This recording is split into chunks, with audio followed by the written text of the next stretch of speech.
Now, the greatest radio shows of all time.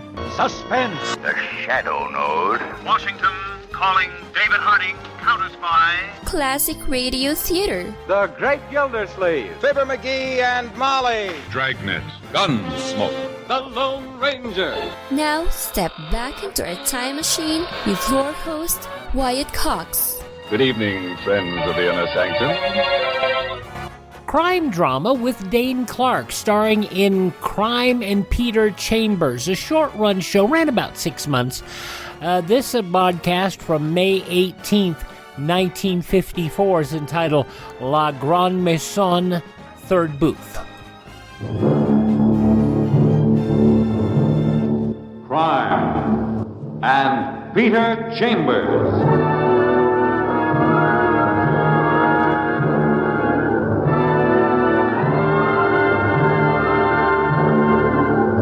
Created by Henry Kane, transcribed and starring Dane Clark. Private investigator, duly licensed and duly sworn, Peter Chambers.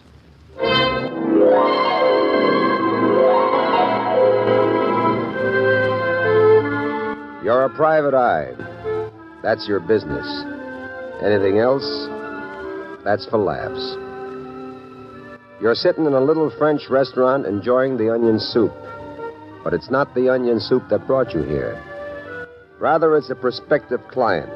He asked you to meet him here at La Grand Maison, third booth to the right. Mr. Chambers? Peter Chambers? You, Dr. Burns? That's right. May I sit down?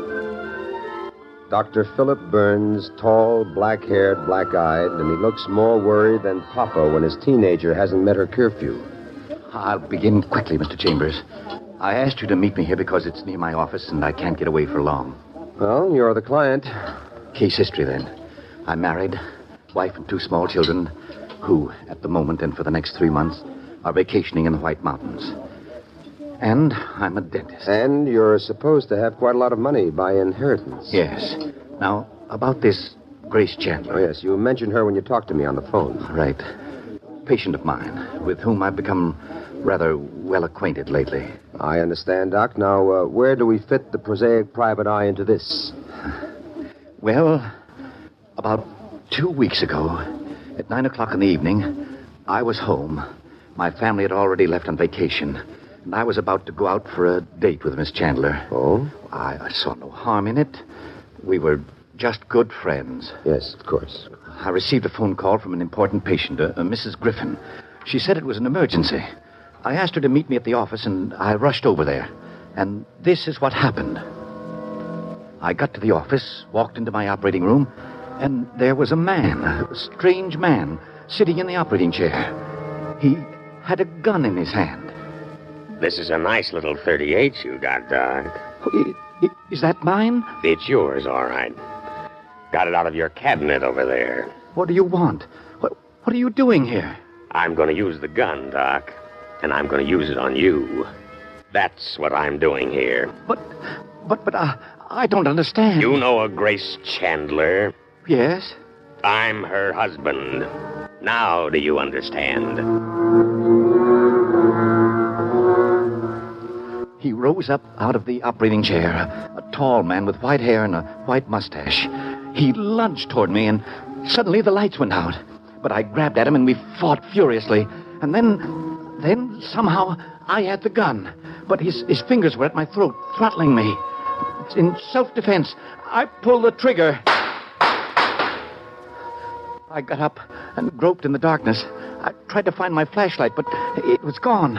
Finally, I reached my work table. I found smelling salts and used them on myself. Then I stumbled around until I got back to him, and I kneeled down beside him. He was dead. I got up. The gun was still in my hand, and finally I found the phone on my desk, and I tried to use it. But that, too, was dead. I ran my fingers along the wire. It was cut. I left the gun on the desk, and I got out of there. Somehow I got out of there. A block away, I found an open drugstore, and I called the police. They used their flashlights, found a loose fuse, fixed it. The lights came on. But there was nobody on the floor. There was no dead body. There was nothing. And my gun. That was gone, too. I absolutely thought I was crazy, Mr. Chambers. Now, look, Doctor, was there a dead man on the floor? No question. That man was dead. Oh, I admit to terrible misgivings. I've been trying to get up enough courage to put myself in the hands of a psychiatrist. And you've been wrestling with this problem for 2 long weeks, huh? Yes. But yesterday, finally, I knew that I was sane. Well, because why, Doc? Why suddenly yesterday? Well, I had a new patient, one Slocum Blackstone, who prefers to be called Blackie. That's when I knew I wasn't crazy. I was drilling his tooth. Blandly, he said, "Dr. Burns, you killed a man, didn't you?" Why? That's what he said. He told me that the police had fished up a body from the river, that the face was battered and the rest in fairly good condition. He said that was the man I had killed and that he could prove it. And what else did he say? He refused to speak any further. He told me to think about it. He said he'd be back tonight to talk business. Oh, good old blackmail, huh? Mr. Chambers, before I make up my mind on this, I want somebody experienced and somebody trustworthy to advise me.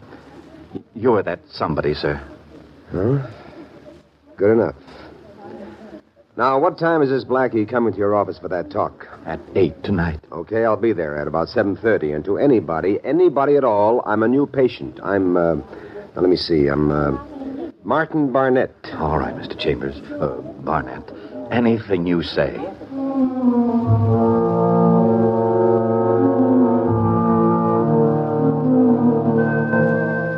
He gives you a few of the less pertinent facts, like addresses and things, and then the good doctor takes his leave.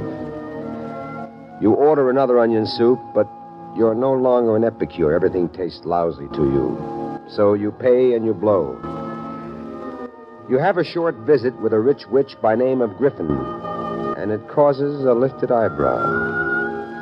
And then you're downtown at headquarters for a chin fest with good old Louis. Well, Petey Chambers, the private eye fool. It's good to see you. Things were getting a little boring down here. Detective Lieutenant Louis Parker, homicide. Strong sinew of the New York police force. A good cop, a good citizen, and a mighty good friend. Well, you got some crazy questions for old Louis.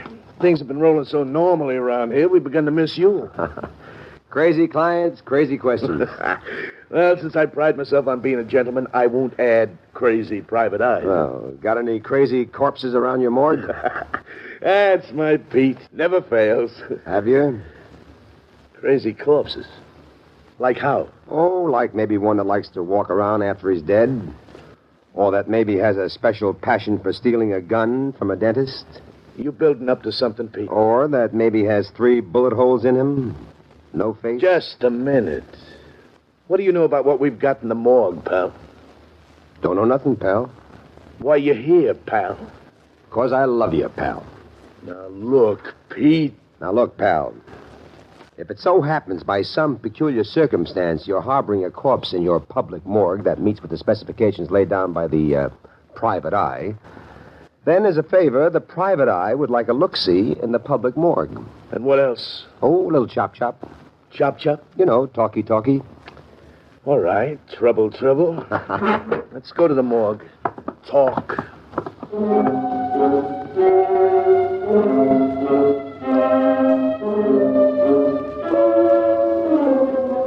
A morgue is a temporary stopover for dead bodies. They keep them in refrigerated cabinets. And after autopsy, they're either claimed or buried in Potter's Field. Parker produces the one you're interested in. There's your baby. White hair, smashed up face. You look over the hands, they're the hands of a mature man. Had enough, Petey boy? Oh, yeah, I've had enough. Let me shove him back. He's our prized possession. Nobody knows him, nobody claims him, nobody identifies him. Fished him up out of the river. Dead by drowning? No, dead before drowning. Oh? 3 bullets in him from a .38, and we've got the bullets. They were still in him when we found him. Now all you need is a gun the bullets came from. And whoever owns that gun. The only additional information a medical examiner could give us was that battered face had a mustache. White mustache. Ah, that's right, a white mustache. Hey, you know this guy?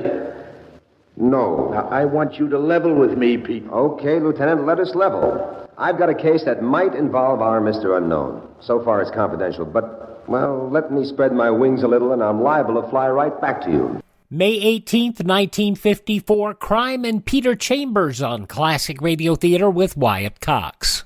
Let's see, if something costs less, but people are happier with it, that sounds like something to look into, and that's MediShare. Maybe you've heard switching to MediShare to pay for healthcare can save the typical family $500 a month, and that's huge, but it's also true that people are way more satisfied after making the switch, too. The customer satisfaction rate for MediShare is double that of the typical health insurance plan. Double. MediShare works. It's been around for more than a quarter century, and members have shared more than $3 billion of each other's bills.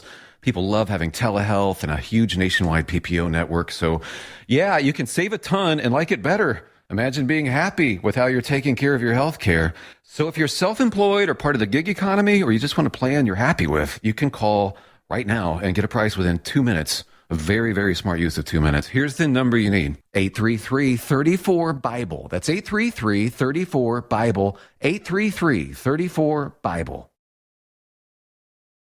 Classic Radio Theater with Wyatt Cox. Now more of Crime and Peter Chambers, starring Dane Clark, May 18th, 1954.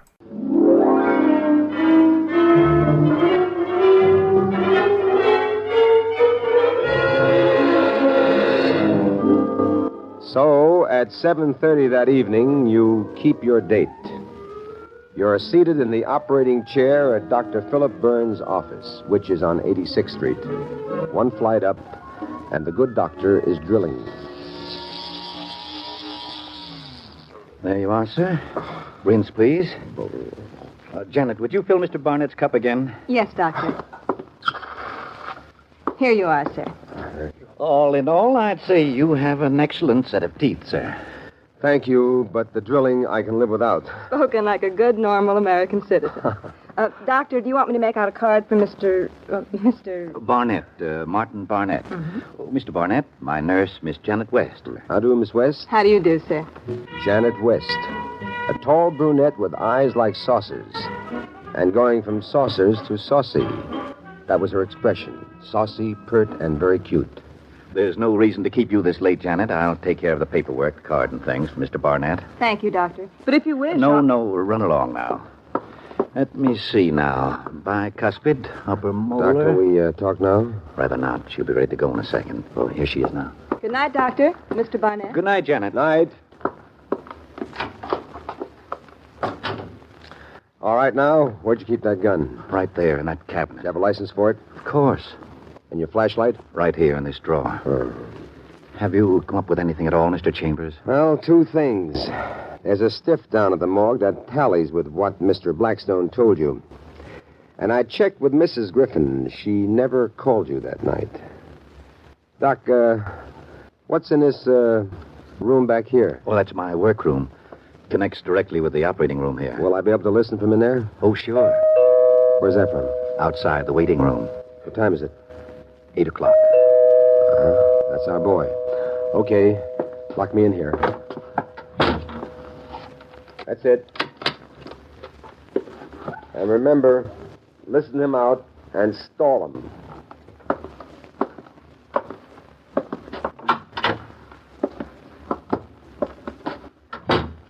We're alone, Doc, ain't we? Of course. You think I'm crazy? Oh, not you, Doc. Crazy like a fox, that's you. The way you stole them cops. And you with a dead pigeon here on the floor. How do you know? Hey, just listen, sweetie. I own a pool room downstairs. Right downstairs from here. Yes? Business, you should pardon the expression, it stinks out loud. So that night, I'm outside getting a bit of the ozone when I hear them shots up here. And then I see you come tearing out. I figure it for some kind of hassle. So what have I got to lose going upstairs for a gander? You found him here on the floor? Right you are, sweetie. So I figured I could lend what you call a helping hand. I goes down for my flashlight, and then I do the bit. I snatch the gun, and I lug him out of here. And like that, you're guilty of nothing. You know what I mean? Nothing. What did you do with him? Put him in my car and dumped him in the river. And like that, I'm in business. I don't quite understand. Yeah, well, just keep the ears picked up. I got your gun down in my bank vault. And the cops, they got a stiff with 3 bullets in him, and they got the bullets. If the slugs they got match the gun I got, you know what you got? Trouble. By the bushel and the peck. Clear? Yes. So we're going to work it like an annuity. Just what are you selling? Life insurance, sweetie. On your life. And we'll make it an easy premium, $300 a week. For how long? It's a life insurance policy. You pay for the rest of your life. Ain't unreasonable, $300 a week, and you know it. And you can afford it. Think what I'm doing for you, Doc. Yes, I'm thinking. You want to hear the funniest switch, sweetie? My one worry in the world is going to be your health. Keep well, Doc. And if I don't agree to your demands? You'll agree. You're not one of them big dopes. You got brains, sweetie. Look, I give you a few days to think about it. Monday at 5, I show up for my 3 bills, and then after that, every Monday like clockwork. Goodbye, sweetie. See you on Monday.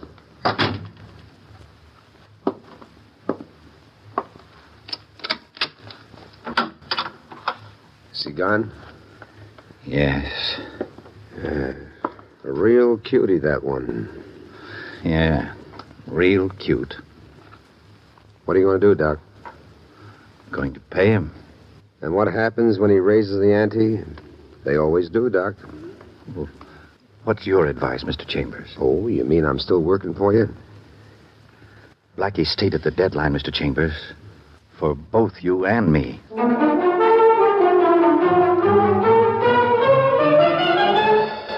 You're a good little detective working on a case, so you suddenly remember there's one party who should have been interviewed and who wasn't. Grace Chandler. She turns out to be an acrobatic dancer, a good-looking brunette with muscles in her arms. Yes, what is it, Mr. Chambers? Well, just a couple of questions, ma'am, about your husband. Husband? Well, I won't take up much of your time. I've got no husband. No husband? Nah. Bye now. Hey, say, where are you going?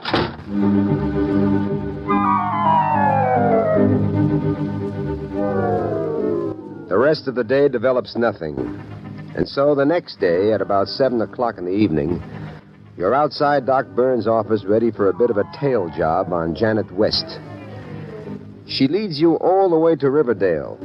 And there, a fine-looking man opens the door for her, and what do you know? He's got white hair and a white mustache.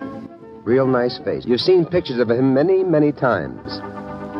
Only when you saw them, they had numbers beneath them. Rogues Gallery pictures. The mailbox in front of the house says Michael West, so you get to a phone booth and call down to Parker. Hello, yeah. P. Chambers, look, Louie. You remember Mike Andes?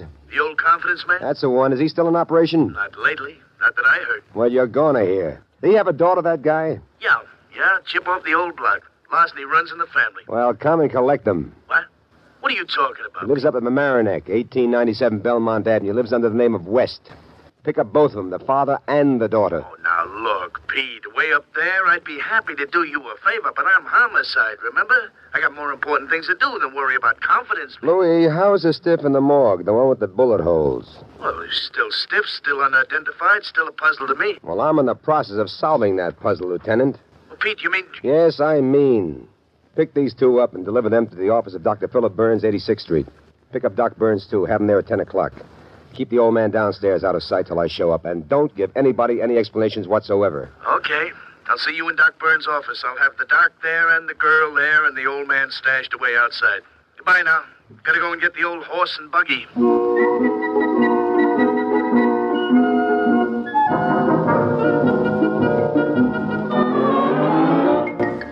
And so, close on to 10 o'clock, you're visiting a pool room on 86th Street, and business certainly is lousy because you're the only customer. There's one guy there, tall and husky in his shirt sleeves, and he's got even bigger muscles than Doc Burns' acrobatic dancer. Also, he's got arrogant black eyes that are bolder than a burlesque dance in Union City. Looking for somebody, Jack? You the boss? Yeah, I'm the boss. You Blackstone? Yeah, I'm Blackstone. Blackstone. You know, that was a great jurist once. Jurist? What's a jurist? A judge, a lawyer. Look, sweetie, I got a mouthpiece by name of Rabinowitz. He'll spot your Blackstone 10 points, and your boy won't even know he's been in a tussle. Now, what do you want here? You. What? What's that? We're going to do a little talking, pal, about a body and bullets and a river. You the law, Jack? The private law. Oh, Fink. Well, sweetie, here's what I think of Finks. And here's what I think of muscle guys. Now, get up. Get up, sweetie. Hey, come on. Easy. Where are we going? We're going upstairs and see the dentist. There's a couple of cavities that need filling.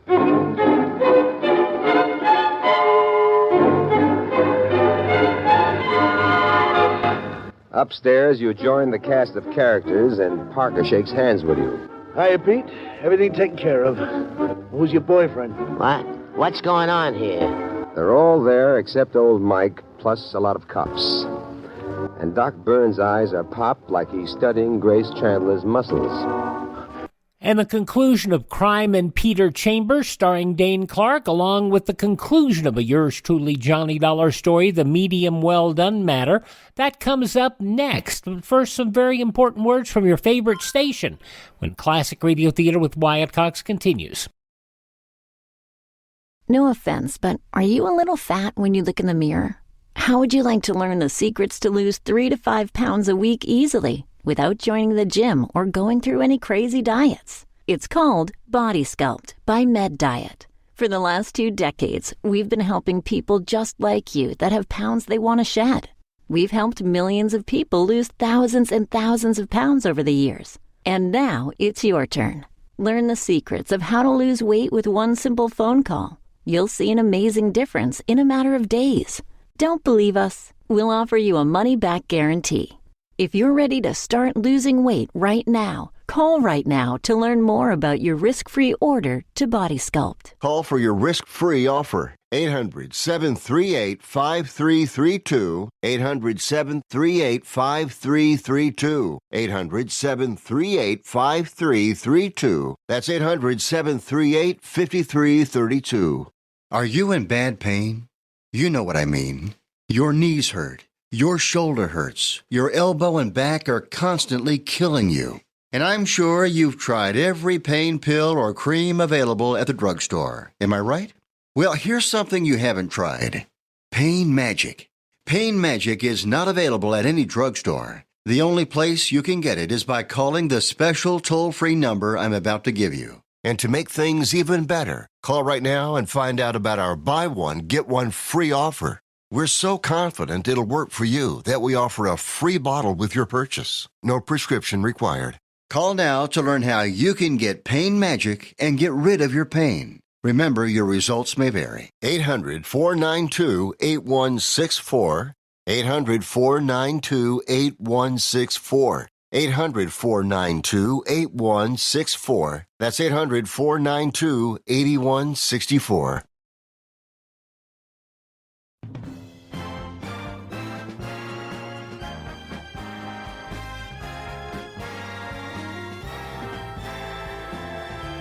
Now on Classic Radio Theater with Wyatt Cox, the conclusion of Crime and Peter Chambers, starring Dane Clark, from May 18th, 1954. Mr. Chambers, what's the meaning of all this? I had your word. It was in the strictest confidence. That's just what happened to you, Doc. Confidence. Only add the word game to it. Confidence game. Uh-huh. And there stands number 1. Miss Janet West. What? Or whatever her real name is. My nurse? You're crazy, man. That's ridiculous. They figured out a beautiful blackmail deal. They? Who? Lights going out while you're fighting, phone wires being cut in advance, your flashlight disappearing. What about my corpse, Petey, with the 3 bullets in it? We'll come to that, Lieutenant. Now think, Doc, think. Who knew you had a gun and where you kept it? Who knew where your flashlight would be? And who knew you had an important patient, Mrs. Griffin, that could be used as a decoy? And who knew that you were going out with Grace Chandler? Come on, Doc, think. Yes, Janet But, Doctor, knew. you can't believe tailed that her home. I tailed her home, and it turns out her father's Mike Andes, one of the top con men in the country. By the way, where is he, Lieutenant? Cassidy, bring up Andes. He'll be here in a minute, Pete. You got 'em all, huh? Now, look, I got conned into this, too. It was Mike's idea, all of it. Look, will it help me if I talk? Always helps if you talk. Well, the whole deal was... Here's Mike Andes. That's the man I killed. Thought you killed, Doctor. Just wanted you to identify him. That's all we'll need him for, Louis. Okay, Cassidy, get him out of here. The Fink eyeball is right. The whole deal was a plant. Mike got a bright idea after his daughter got this job here. Only took the job because she knew the doc was plenty well healed. Oh, you dirty, miserable little squealer. Where did you get the fall guy? Picked up a bum off the Bowery. Picked out one that looked like Mike. We brought him here, and Mike pumped 3 bullets into him from the doc's gun. Then we cleaned up, and me and the stiff were parked in the workroom. Also, we reload the doc's gun with blanks. Then Janet called Doc Burns and gave him the emergency bit about Mrs. Griffin, huh? Yeah, Fink. Then right away, the doc comes here to his office, and Mike's sitting in his chair holding the gun and saying he's this Chandler's husband. And during the fight, you turned off the fuse for the darkness, huh? Correct, Fink. Hey, the name's Chambers. Hey, Mr. Chambers. Then in the darkness, after the doc thought he'd shot him, and while he was stumbling around, we pulled the old switcheroo. Switched the real stiff for Mike. And the phone wire was cut so that he'd have to go out to make his phone call. Right, Mr. Chambers. Which gives us time to lug the stiff out. We mark up his face and dump him in the river. And the whole deal would have worked, except Mike got stubborn. Like how? Well, I begged him to get out of the state. But he figured this one was such a wrap-up, he'd stay home and take it easy. Anytime you think you're smarter than cops, you're dumb. On which philosophical note, Lieutenant, I'd say it's time to transfer our transgressors to more appropriate surroundings. Say, like, the Hoosgow?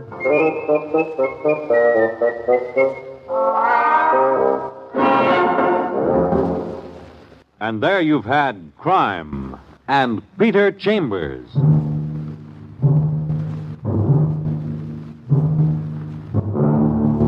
Dane Clark was starred as Peter Chambers. Crime and Peter Chambers Transcribed was created and written by Henry Kane. Others in the cast were Bill Zuckert, heard as Lieutenant Parker, Ed Begley as Dr. Burns, Leon Janney as Blackie, and Ann Diamond as Janet. It was directed by Fred Way, and this is Fred Collins inviting you to tune in next week, same time, same station, for Dane Clark in Crime and Peter Chambers.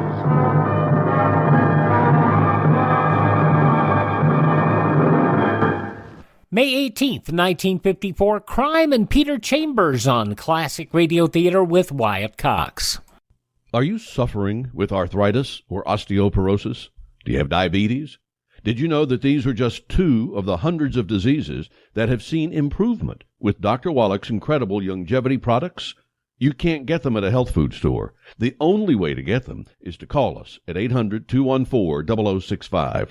That's 800-214-0065. Do you have heart disease, fibromyalgia, or high blood pressure? Do you have a terrible time losing weight? Dr. Wallach can help.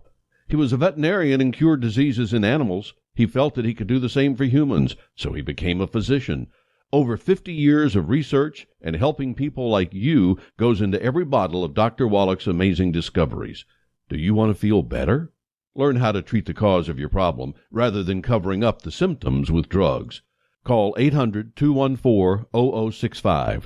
That's 800-214-0065. Now on Classic Radio Theater with Wyatt Cox, Part 5 of the 5-part Yours Truly Johnny Dollar story, The Medium Well Done Matter. This was originally broadcast May 18th, 1956.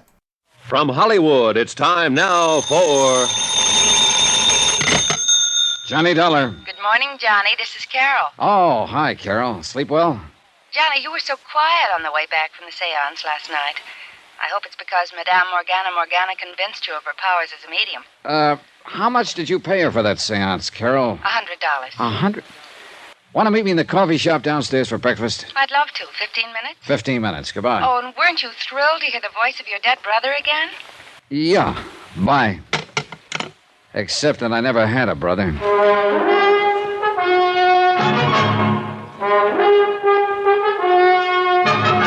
Tonight, And every weekday night, Bob Bailey in the transcribed adventures of the man with the action-packed expense account, America's fabulous freelance insurance investigator. Yours truly, Johnny Dollar.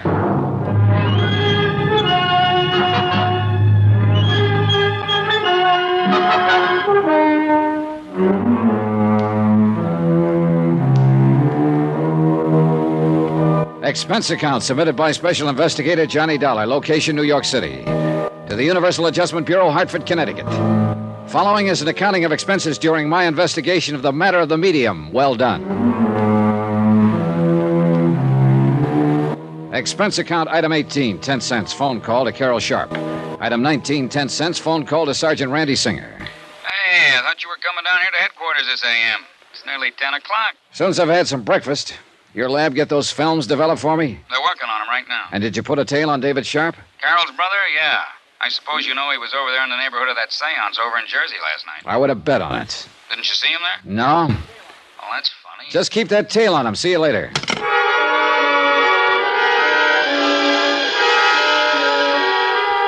Item 20, 1070, long-distance call to the city editor of the Mock-Chunk, Pennsylvania Herald Express. For a full half hour, I asked him questions about the Sharp family, about one member of the family in particular. Then, item 21, 585, breakfast for Carol and myself in the coffee shop at the Swank Bell Towers. You must have been impressed, Johnny. You're so quiet. Would you like to see Madame Morgana again tonight? Johnny? Carol, I think we'll see her today. Oh, but she couldn't. She always says it takes a full day to recover from the shock and strain of a seance. She goes into a deep trance, in order to make the spirits move those little trumpets about and speak through them. Listen, Carol. Yes? You have a brother, David. Oh, David. Why do you say it that way? He's not really a brother. He was just sort of taken in by Mother when his parents died. I'd rather not speak of him, Johnny. The black sheep of the family, huh? Mother insisted on taking care of him. He was only 12 or 13. I've forgotten.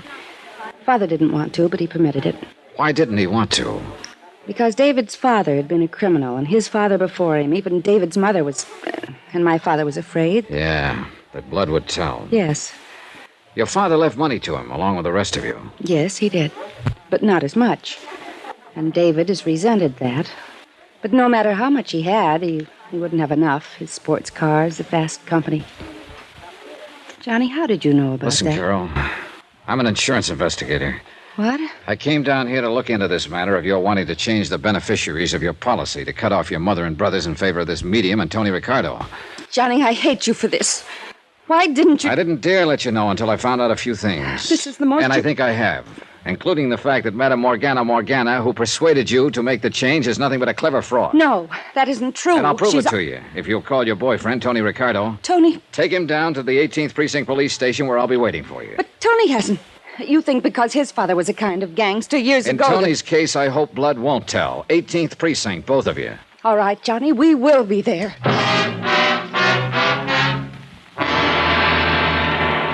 Hey, Johnny, the picture took last night. Oh, thanks, Randy. Hey, why'd you ever get the idea of using infrared light and infrared film? Anything else, anything that let them know I was taking pictures would have busted up the seance.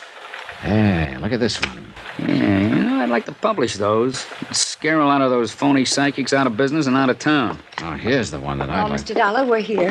Hi, Dollar. Oh, hello, Tony. Miss Sharp, Mr. Ricardo, this is Sergeant Singer. How do you do? Hi. And now, will you please show us this proof you were talking about? Yes, Dollar. How did you make out, huh? Made out very well, Tony, thanks to a miniature flash camera I had tucked into my pocket last night. I guess you wondered, too, how Madame Morgana worked her racket. He did not. Tony knows as well as I do that she's completely honest. Like any normal person, he may have questioned the almost miraculous powers of this woman in the beginning, but no trumped-up tricks that you... Where did you get this picture? And look at this one. She's moving that trumpet herself with the long, kind of extended handles. Extension grip, they call it. She probably hid it in the front of her dress. Oh, no. But these pictures in that dark room, infrared photography. Maybe she did use one trick. But the voices came from trumpets floating about in the air above our heads.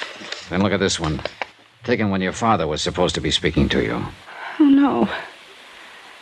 That little trumpet has a long tube on it. Yep. Extending into that curtained doorway at the end of the room where somebody could whisper through it. Oh, this is terrible. And the hundreds, the thousands of dollars I gave her, believing in her. Yep. I'm afraid you were really took. Here. Here's where my dead brother, Richard, spoke to me. The hanging trumpet is over your head. Yep. But how could she know? I didn't tell her. Oh, yes, you mentioned your brother. A completely non-existent brother, Carol. Oh. Made up. Like the dream of you I told you about. And I believed you, too. But how could she find out all those things about me? Miss Sharp, a couple of nights ago, I took Mr. Dollar to a medium that was a bum compared to this one. She told him all about himself.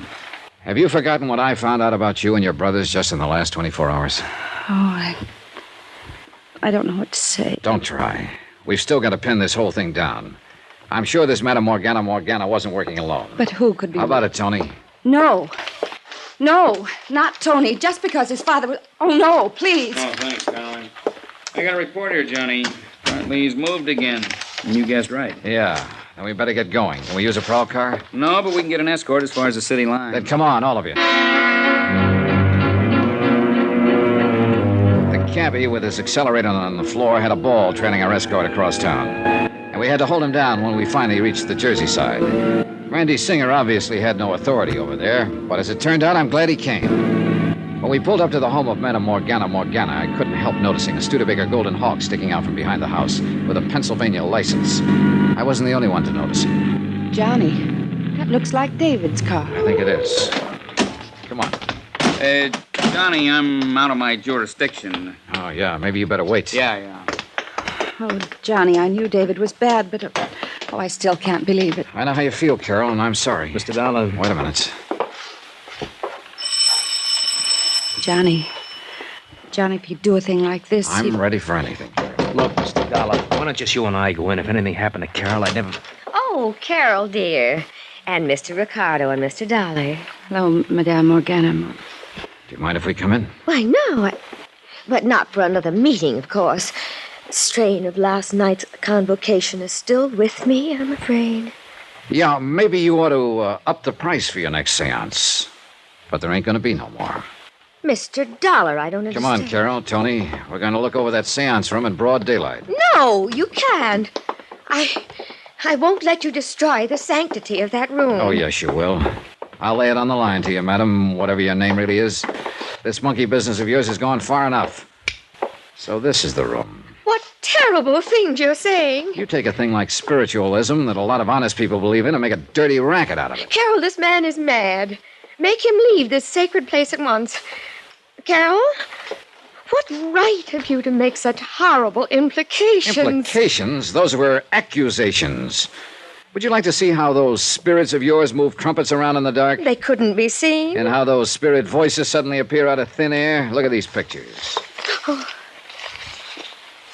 How did you get these? I cannot tell a lie. I did it with my little camera. Well... All right, you've exposed me. But there was nothing malicious about it. If you knew the solace, the comfort of mind and spirit these things have brought to the people who come to me. At $100 a crack, sometimes more. Why not? Carol has money. So have the others who come to me. Did you plan to make them all turn their insurance policies over to you? And then contrive to have them suddenly and unexpectedly join their immortal ancestors in the great beyond? No, that wasn't my idea. Oh, I knew something like this might happen. It has happened. Now, where is he?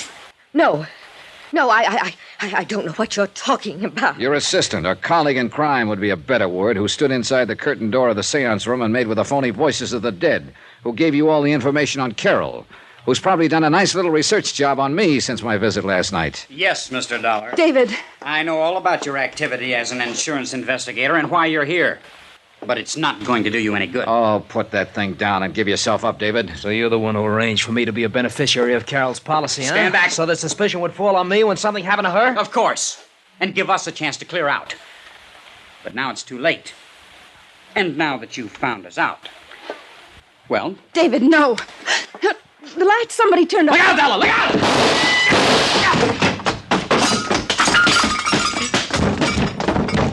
You dirty... Pull a gun on me, will you? Easy, Johnny. Control yourself. I'll knock you... Randy, Here, if you'll just get up off my chest. Here, the lights. But, David... When I flicked off the lights, Tony here made a dive for him. Here he is, wrapped up in the corner there. Yeah, I've got his gun. Ooh, you got a mean left there, Johnny. Oh, I'm sorry, Randy, but... See, I thought this was out of your jurisdiction. I got curious about comparing your lousy photography with the room itself, Johnny, so I sneaked in the back door. When I saw what was going on, I lost my head, I guess. All right, Dave, up on your feet. Oh, Johnny. Easy, Carol. Better get her out of here, Tony. Yeah, sure. And remember that crack about blood will tell? Well, I think you can prove to her that in your case, at least, whoever said it was all wet. Well, what happens to David Sharp and Madame Morgana will be up to the courts. It's a cinch she's out of the ghost racket for a while. A long while. And, of course, Carol did make a change in her policy to cut off David. Expense account, item 20-something, cab back to New York, hotel bill, and fare back to Hartford, $417.35. Expense account total, $892.90. Oh, and if you don't mind, I'll hang on to that tricky little camera and stuff in case I run into another medium well done. Yours truly, Johnny Dollar.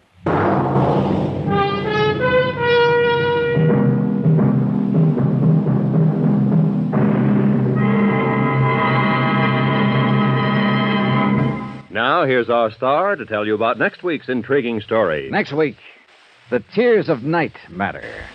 A fabulous necklace and a fabulous girl. Join us, won't you? Yours truly, Johnny Dollar.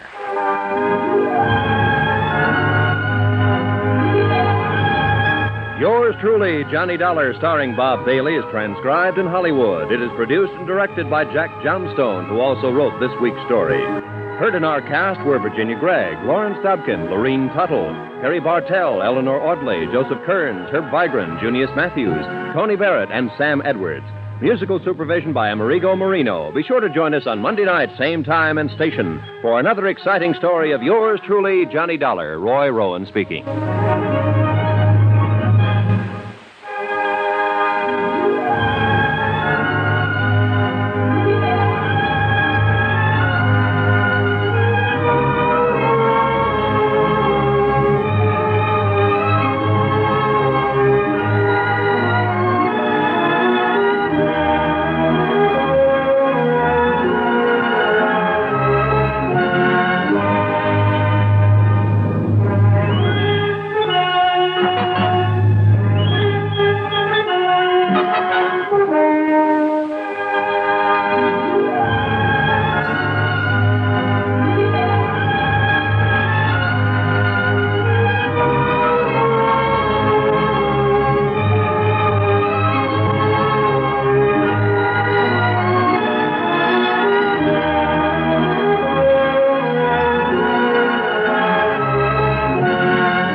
There you have it, May 18th, 1956. Yours truly, Johnny Dollar, here on Classic Radio Theater with Wyatt Cox. Thank you so much for tuning in. A reminder, the entire Yours truly, Johnny Dollar library available through Ted at RadioMemories.com. He can provide it for you on cassette, CD, or flash drive, or individual shows or individual runs if you like. Just contact Ted, RadioMemories.com. Thank this radio station, support their advertisers. It's their kindness and courtesy that allows us to be with you each and every time we roll around here on your favorite station.